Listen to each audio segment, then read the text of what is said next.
Devocionais a Bíblia toda em um ano.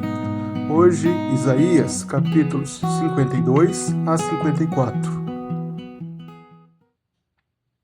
No capítulo 51, o povo do Senhor buscou o Senhor, dizendo: Desperta, desperta, braço do Senhor, e arma-te de força. Agora é o Senhor quem declara a Jerusalém, a Sião: Acorde, acorde, ó Sião, e revista-se de força.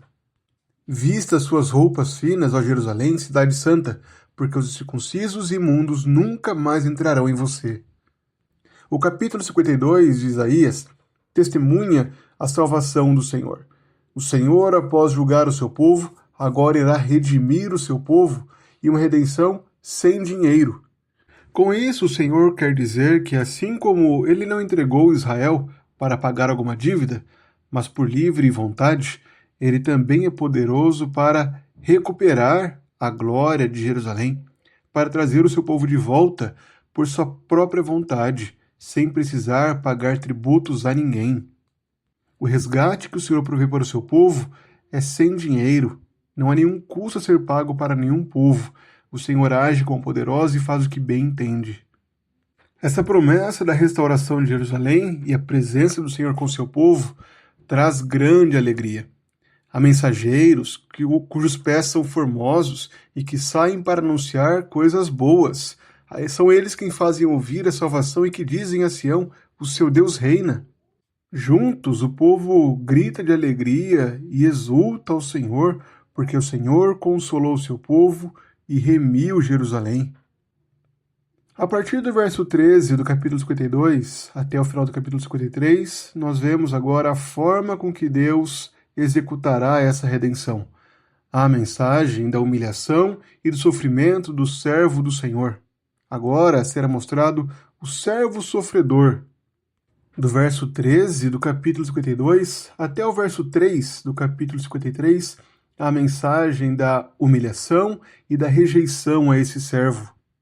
Embora esse servo inicialmente seja declarado como alguém que será exaltado e elevado e será muito sublime, essa descrição contrasta com o verso seguinte, pois o verso 14 afirma que ele estava totalmente desfigurado.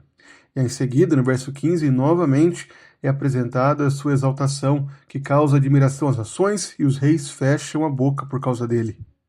Antes dessa exaltação, ele será humilhado. Ele, por mais que subisse como um renovo, ele era desprezado e o mais rejeitado entre os homens. Era um homem de dores e que sabe o que é padecer. Ele foi castigado em lugar de outros. Ele tomou sobre si as enfermidades do seu povo, foi traspassado por causa de suas transgressões. Ele foi castigado sem haver cometido nenhum tipo de pecado ou crime. Contudo, essa foi a vontade do Senhor. Agradou ao Senhor esmagá-lo, fazendo sofrer, pois por meio do seu sofrimento, muitos se tornaram justos. Por isso, o capítulo 54 traz grande esperança.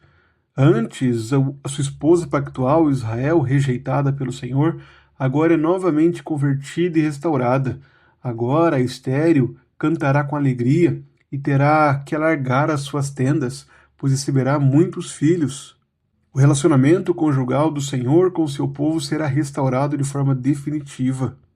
Agora, o próprio Deus assegura que ninguém mais atacará o seu povo. A sua esposa será agora intocável. Esses capítulos são os capítulos mais famosos de Isaías. O capítulo 53 é muito conhecido pelo seu relato do servo sofredor. Eles apontam para o clímax do plano redentor do Senhor.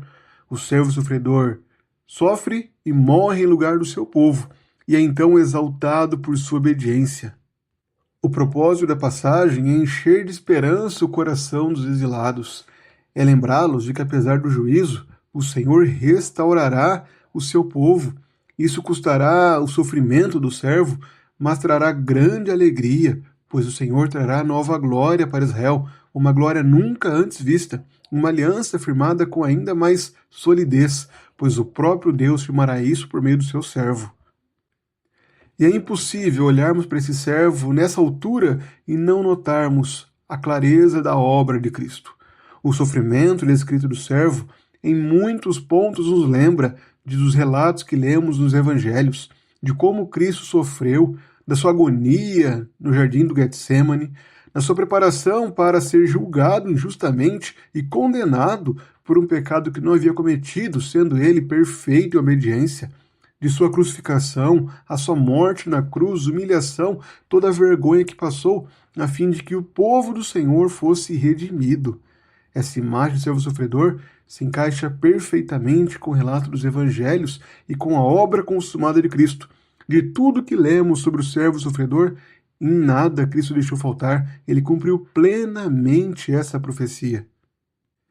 É por isso que nós hoje podemos ter a esperança que esse texto oferece.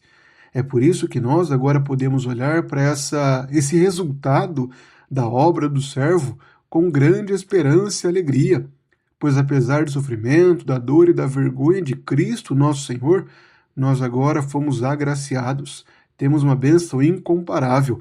Somos agora parte da aliança do Senhor, de uma aliança que é imutável, que jamais será rejeitada, e por isso nosso coração deve se encher de esperança e alegria. Inclusive, um texto apresentado no início sobre os pés daqueles que anunciam boas novas é utilizado justamente para falar do papel da igreja como testemunha de Cristo. Nós devemos ser aqueles que anunciam as boas novas de Cristo, aqueles que têm os pés formosos, pois trazem a boa nova.